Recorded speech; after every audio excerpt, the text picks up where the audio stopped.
Hola, buenos días o buenas tardes. Este es el último encuentro en el marco del ciclo de charlas denominado Buenas Prácticas del Derecho, organizado por la Escuela de Especialización y Capacitación Judicial.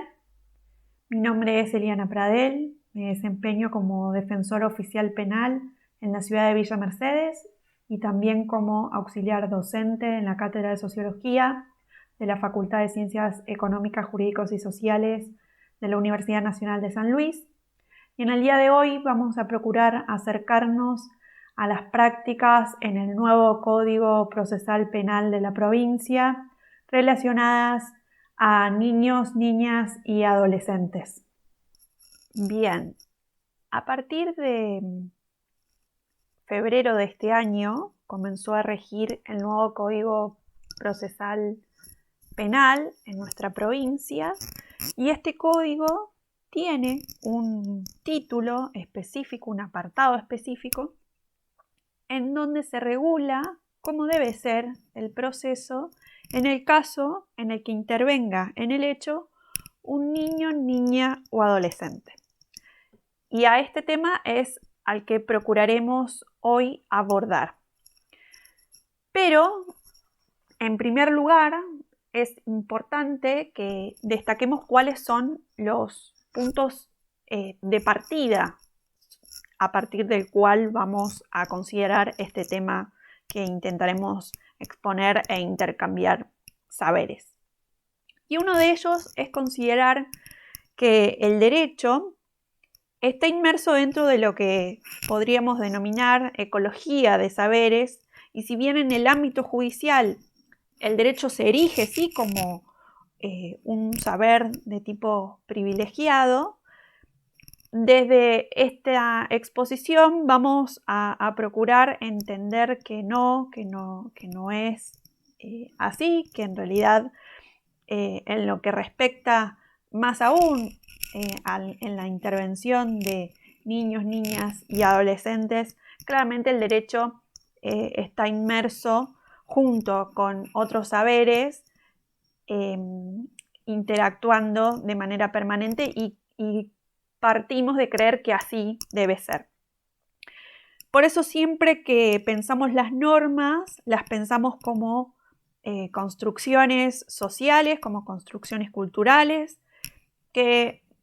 disputan su sentido, y uno de esos espacios en los cuales se disputan esos sentidos es el espacio judicial. Un espacio judicial que se construye a partir de prácticas concretas, de relaciones entre los agentes involucrados y dependiendo,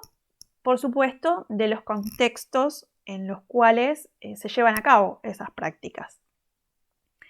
Entendemos así que cuando hablamos, por ejemplo, de la Convención de los Derechos de la Niñez, no estamos hablando solo de una normativa en abstracto, sino que tiene una forma determinada o adopta una forma determinada acorde al contexto y los o las operadoras que llevan a cabo prácticas más acorde o no a esa normativa. Nuestra charla de hoy gira en torno a cómo se han modificado las normas, pero fundamentalmente cómo esas normas van a repercutir en prácticas concretas y en un contexto determinado que es el de nuestra provincia de San Luis. Por otra parte, el otro punto de partida que a mí me parece importante tener presente es que cuando hablamos de lo penal, tal cual como lo esboza Mari Beloff en este extracto que cito, donde ella nos dice: cuando hablamos de un sistema de responsabilidad penal juvenil, estamos hablando de algo que nada tiene que ver con el bien ni con hacer el bien. Hay que asumir que estos sistemas de responsabilidad son sistemas penales y que como tales implican un mal que el Estado dirige con la intención de provocar sufrimiento en la persona que infringió la ley penal. Es decir, estamos hablando en definitiva de un sistema de sanciones, es de castigo estatal. Quizás Mari Beloff recupera en este extracto el prólogo de del sociólogo y criminólogo noruego Nils Christie, en Los límites del dolor. Es un libro de su autoría, en donde afirma que siempre la imposición de un castigo dentro del marco de la ley básicamente significa causar dolor de manera deliberada, ¿sí? ¿No? Es un sistema de castigo. Ese es el sistema penal. Y sobre estos dos puntos de partida es que me parece importante que anclemos o tengamos como coordenadas a tener presente para enmarcar la charla de hoy. Bien. Habiendo entonces delimitado de dónde partimos, podemos esbozar como un posible alcance del concepto de sistema penal juvenil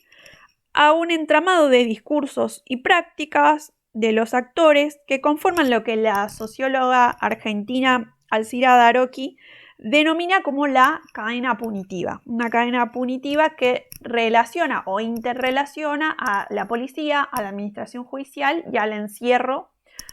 como prácticas penales que se intercomunican. Esta cadena punitiva se encuentra en constante tensión entre diferentes horizontes a seguir, ¿no? Horizontes que por un lado hablan de derechos y rehabilitación, por otro lado de regulación coercitiva y violenta, pero que están en permanente tensión, y sobre esa tensión permanente es que se va construyendo la cuestión penal juvenil. Eso nos dice la socióloga Alcira D'Arocchi.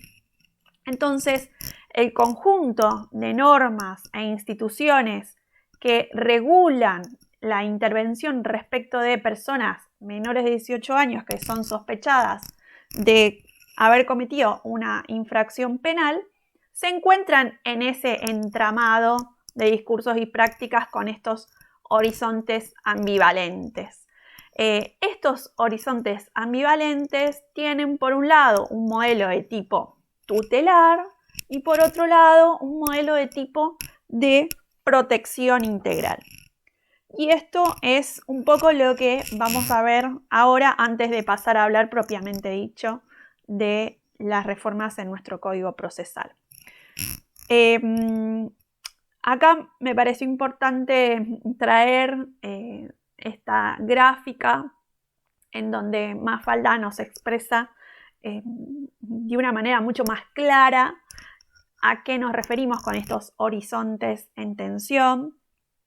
que en definitiva tienen que ver con cambios de paradigma que se han dado a nivel normativo y que han tenido obviamente su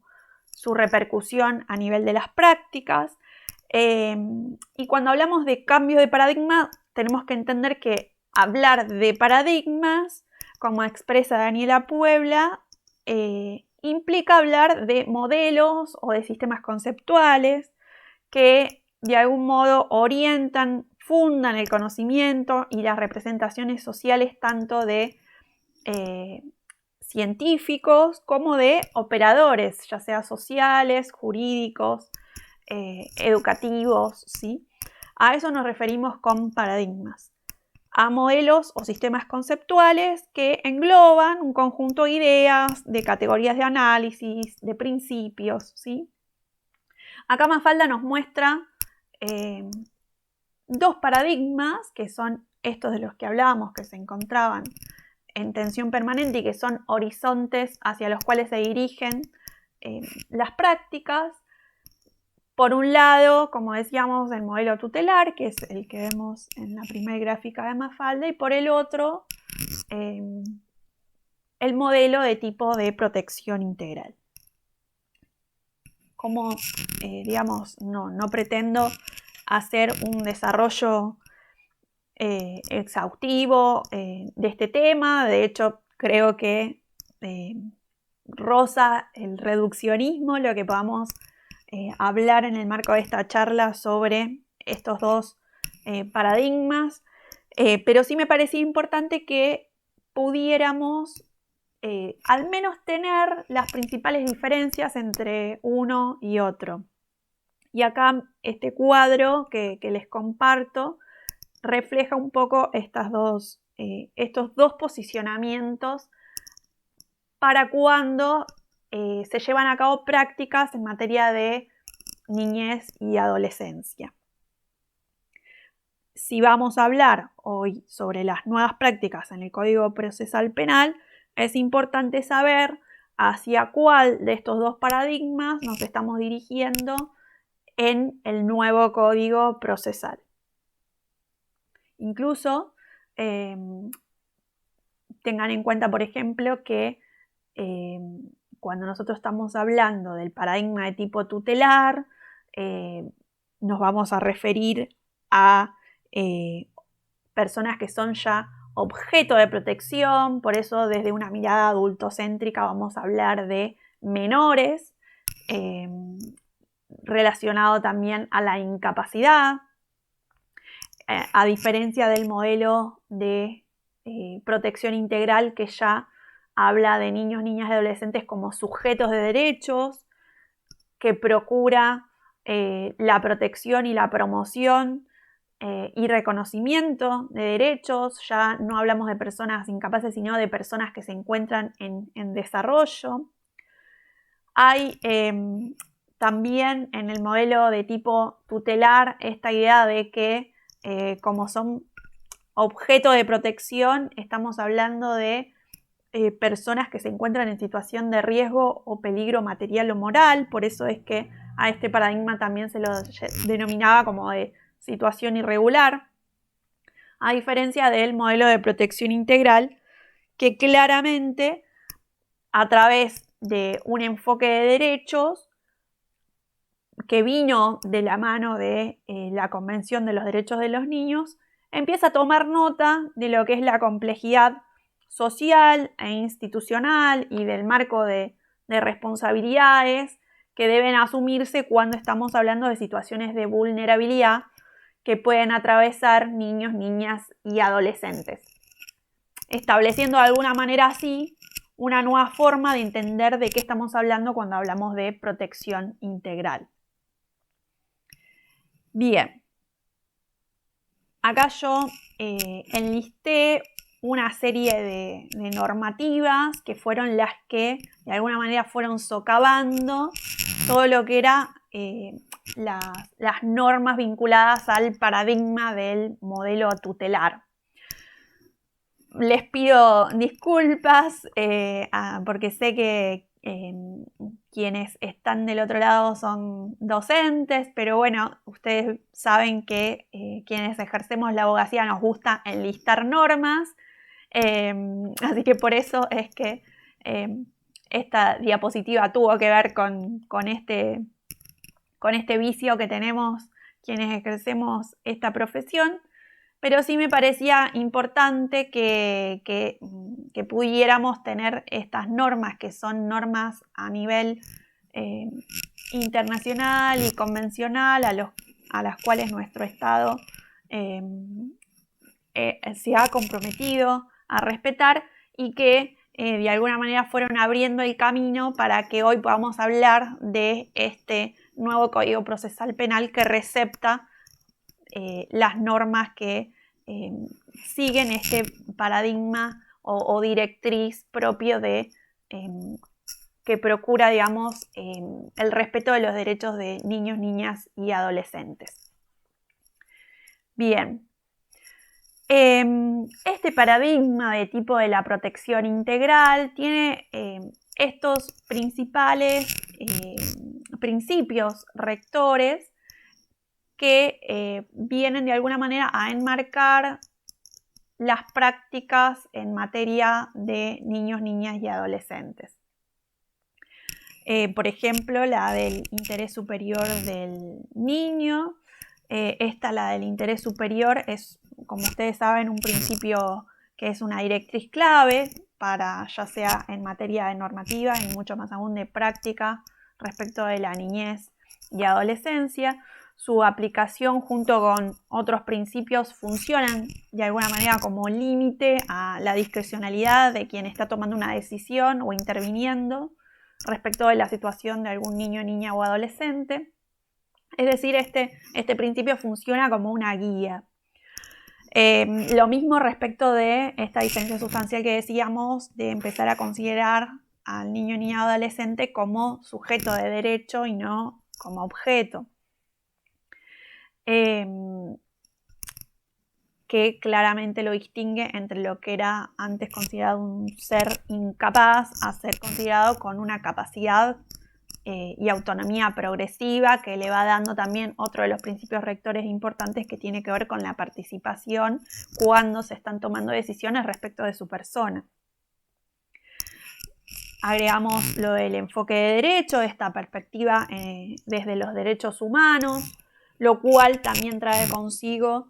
que el Estado asuma responsabilidades para ya no encontrarnos solo en el marco del reconocimiento de derechos, sino para que sea un agente activo para que estos derechos se cumplan y se hagan cumplir. Y a su vez, responsabilidad estatal se asume como una corresponsabilidad respecto de niños, niñas o adolescentes entre Estado, familia y comunidad. A su vez, estos dos principios que se encuentran aquí al final, el de especialidad y de mínima intervención, tienen que ver principalmente en lo que respecta a los sistemas de coerción estatal, es decir, al sistema penal juvenil. ¿Por qué? Porque en materia penal juvenil la prioridad siempre deben ser, acorde a los principios rectores, políticas públicas y medidas de intervención que garanticen que los derechos económicos, sociales, culturales respecto de niños, niñas y adolescentes sean prioritarios en su cumplimiento por sobre las medidas de tipo coercitivas respecto de la niñez y la adolescencia, ¿no?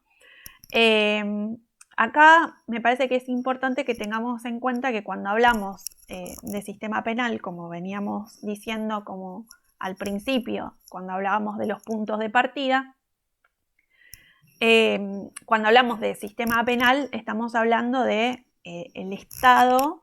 procurando sancionar a una persona que en principio llega como sospechada de una infracción a una norma penal. En este caso estaríamos hablando de un niño, niña o adolescente. Entonces entran un poco en esta contrariedad respecto de estos principios rectores y este avance del Estado en su faz penal. Entonces, por eso es que estos principios rectores tienen que emerger como el horizonte a seguir desde esta perspectiva de la protección integral. Porque si decimos que incluso en el derecho penal hay una serie de garantías propias del proceso que tiene todo ciudadano que deben respetarse para poder de alguna manera tratar de que el Estado avance con todo su poder punitivo, mucho más aún en el caso de niños, niñas y adolescentes, a esas garantías se le agrega este plus que son todos estos principios rectores. Bien, la Argentina ratifica la Convención de los Derechos del Niño en 1990, en 1994 se incorpora a la Constitución Nacional, pero recién en el año 2005 es que se sanciona la Ley de Protección Integral de los Derechos de las Niñas, Niños y Adolescentes. Y esto tiene que ver principalmente por lo que hablábamos al principio, ¿no? Estos paradigmas en tensión y que hacen que durante todo este periodo las prácticas y los discursos, tanto de un paradigma como del otro, coexistan, ¿sí? En materia penal juvenil, además, rige al día de la fecha la ley 22.278, que es la ley denominada como régimen penal de la minoridad. Esta legislación, por llamarla de esta manera, porque en realidad no fue concebida y promulgada por una institución democrática, porque esta ley o régimen penal fue producto de la última dictadura militar, se dictó en el año 1980, y esta normativa, que tiene un fuerte contenido de sesgo tutelar, del paradigma tutelar, hace fundamentalmente hincapié en el análisis de las condiciones personales, familiares, y obviamente desde una perspectiva de niños, niñas y adolescentes como objeto de tutela, ¿sí? Esta normativa distingue entre las personas que son punibles o de punibilidad relativa. Cuando hablamos de punible, es decir, si el Estado puede o no aplicarle una pena. Y entonces lo que se establece es que aquellas personas que no hayan alcanzado los 16 años por una decisión del Estado y por cumplimiento de estas normativas que vimos al principio vinculadas a derechos de protección integral, no se le aplicará una sanción de tipo penal. Ahora, respecto de adolescentes entre 16 y 18 años, la punibilidad es relativa porque es posible aplicar una sanción penal respecto a determinados delitos y cumpliendo con ciertos requisitos en el marco del proceso penal que se lleva a cabo. Bien, sobre este tema no vamos a ahondar demasiado porque ameritaría, digamos, una charla específicamente sobre el régimen penal de la minoridad, pero sí me parecía que era también un marco de referencia importante para que tuviéramos presente a la hora de hablar de las nuevas prácticas en el Código Procesal Penal de la provincia. Que de alguna manera, estas dos normativas, por un lado a partir del año 2005, la Ley de Protección Integral, coexistiendo en paralelo con la Ley 22.278, nos habla de que el contexto a nivel normativo es un entrecruzamiento legal, ¿no? El sistema de protección integral de niños, niñas y adolescentes está, por un lado, garantizado a través del sistema de protección en sentido estricto, que son normativas que van a encontrar, por ejemplo, dentro de lo que es el nuevo Código Civil, y por el otro, el sistema penal juvenil con esta ley del año 1980, ¿no? Entonces, por un lado, le vamos a reconocer autonomía progresiva a niños y a niñas y adolescentes, y por otro lado, en materia penal vamos a seguir considerándolos como objeto de tutela. Por eso es que hablamos que hay como entrecruzamientos legales y coexistencia de paradigmas. Entrando ya a lo que es el tema que nos acerca a poder delinear en qué situación estamos hoy en materia de prácticas en el nuevo Código Procesal Penal, una de los principios rectores que vimos que la Convención de los Derechos del Niño y este paradigma de la protección integral trae consigo es el principio de especialidad. Este principio de especialidad básicamente tiene que ver con que tanto las normas como los procedimientos, como el personal que se ocupa, como las instituciones que llevan a cabo esas prácticas y se rigen por estos procedimientos, tienen que ser especializados en materia de niñez y adolescencia, ¿sí? Eso es tener o regirse por el principio de la especialidad que determina el artículo 40 de la Convención de los Derechos del Niño. Este principio es el principio que toma nuestro nuevo código procesal. Este principio es tomado por nuestro código y por eso es que ahora tenemos un título específico que nos regula de qué manera deben llevarse a cabo los procesos en los que intervenga en el hecho que se está investigando algún niño, niña o adolescente. Esto hasta este momento, hasta febrero que empezó a regir este nuevo código, no existía, ¿sí? Simplemente en materia de niñez y adolescencia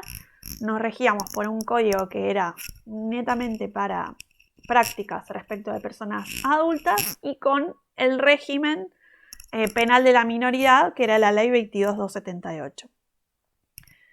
Bien, por eso es que estas adecuaciones normativas generan cambios en las instituciones y en las prácticas de intervención y viceversa.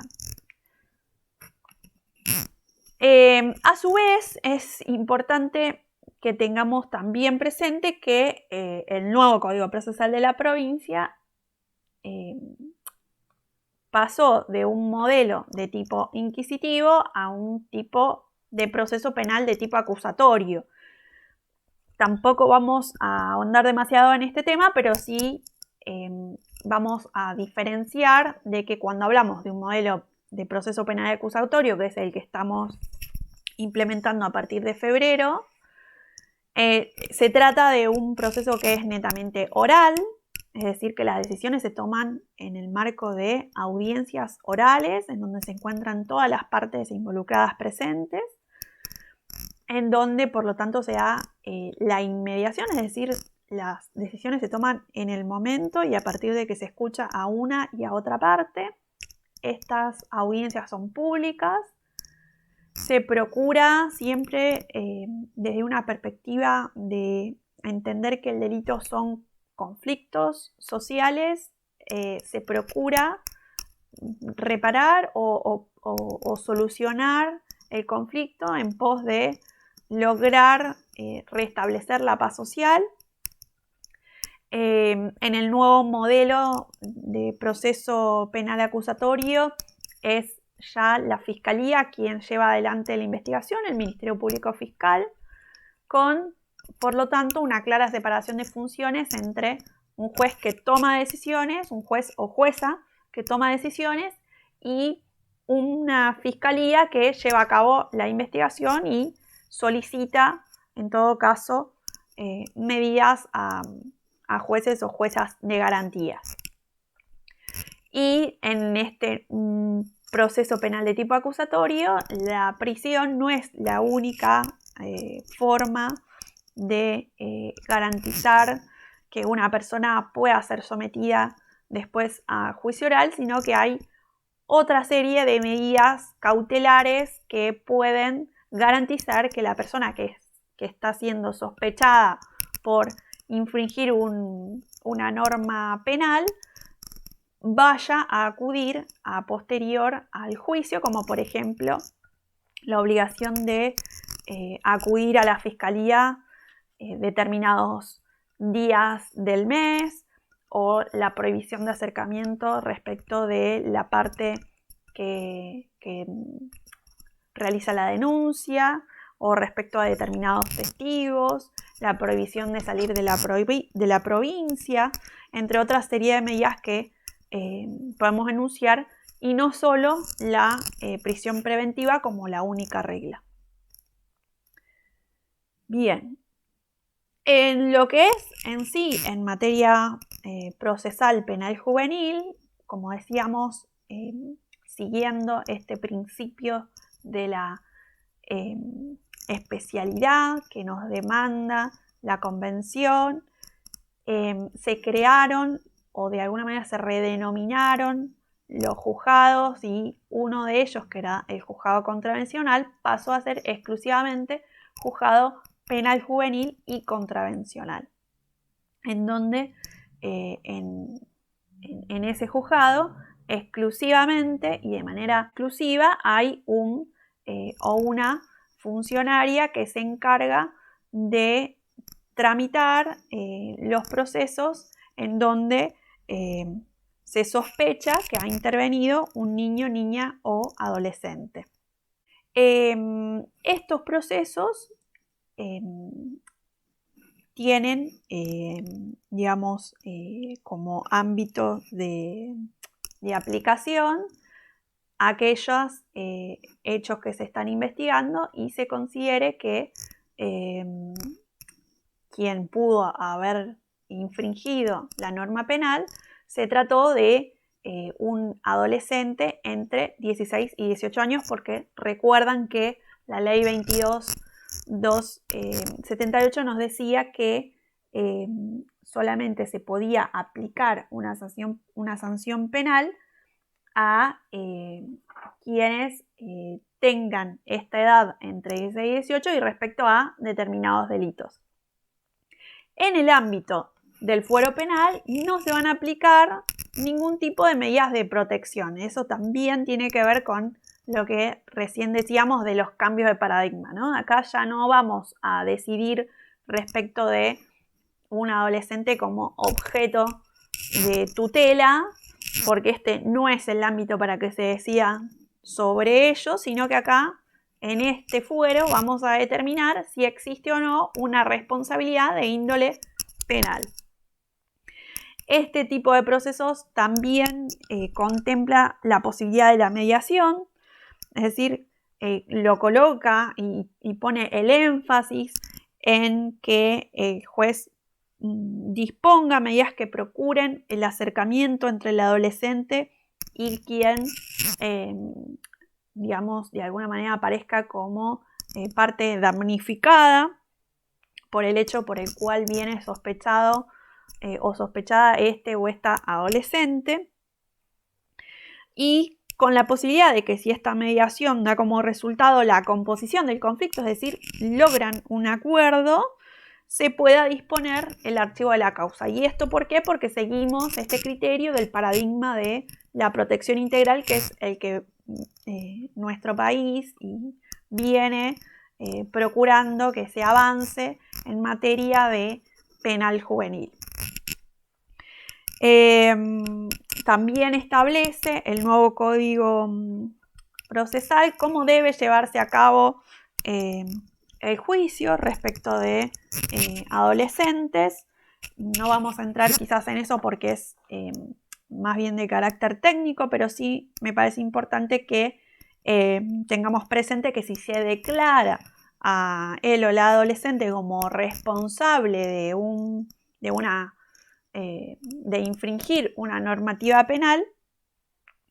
se pueden aplicar una serie de medidas de tipo socioeducativas que se encuentran dentro del catálogo establecido en el artículo 250 del nuevo Código Procesal Penal. Y por último, están la posibilidad de las medidas de coerción, porque en materia penal juvenil esta tiene que ser siempre la última de las posibilidades, de acuerdo a, como veníamos diciendo, los principios rectores en materia de su protección integral. Bien, ya procurando culminar, creemos que estos cambios de alguna manera han procurado que podamos avanzar en este horizonte a seguir del paradigma de la protección integral. Recordemos que la realidad nacional nos daba cuenta de este entrecruzamiento legal y de discursos y que de alguna manera nos imponía esta tarea de poder impulsar este proceso profundo de transformación del régimen penal juvenil. De hecho, se viene desde hace mucho tiempo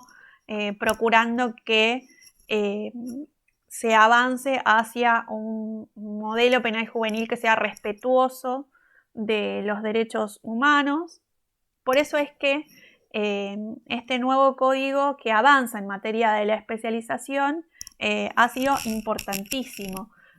no solo a nivel normativo, sino para las prácticas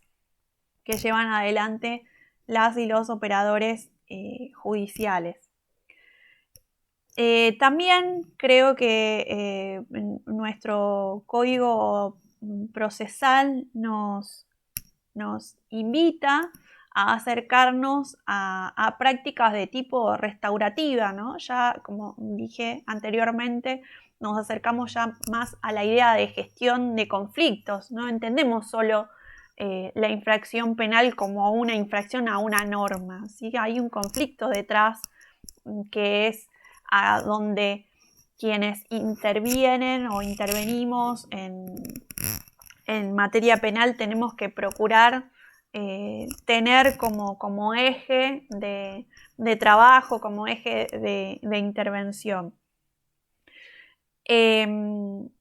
Este nuevo Código Procesal Penal va en esa dirección y es un compromiso, de hecho, que tenemos que tener hacia ese horizonte. El modelo de tipo restaurativo tiene el beneficio de que involucra a las partes involucradas en el conflicto, que tiene consecuencias penales. Ofensor, ofendido y comunidad procuran resolver colectivamente cómo gestionar ese conflicto y cómo es posible llegar a una solución del mismo. Este tipo de modelo de gestión de los conflictos que tienen consecuencias penales es el que se propugna a que se despliegue en lo penal juvenil con mucho mayor ahínco. Hoy nuestro código nos permite aplicar alguno de estos institutos. Recordemos que incluso le habilita al juez a que lleve adelante procesos de mediación que acerquen al adolescente al conflicto, que acerquen al adolescente a la persona que aparece como damnificada en ese conflicto. En definitiva, entonces, celebramos estos cambios a nivel normativo, si bien sabemos que las normas no hacen milagros, pero sí creemos que pueden ser un puntapié que esperamos que redunden en cambios en los discursos y en las prácticas que nos acerquen aún más a la construcción de un sistema penal juvenil que en definitiva sea respetuoso de los derechos humanos en general y de los derechos de los adolescentes en particular, y que procuren que los lazos sociales puedan restablecerse en el caso, digamos, de que sabemos que en conflictos con consecuencias penales esos lazos deben ser o procurar que sean reparados, y este tipo de prácticas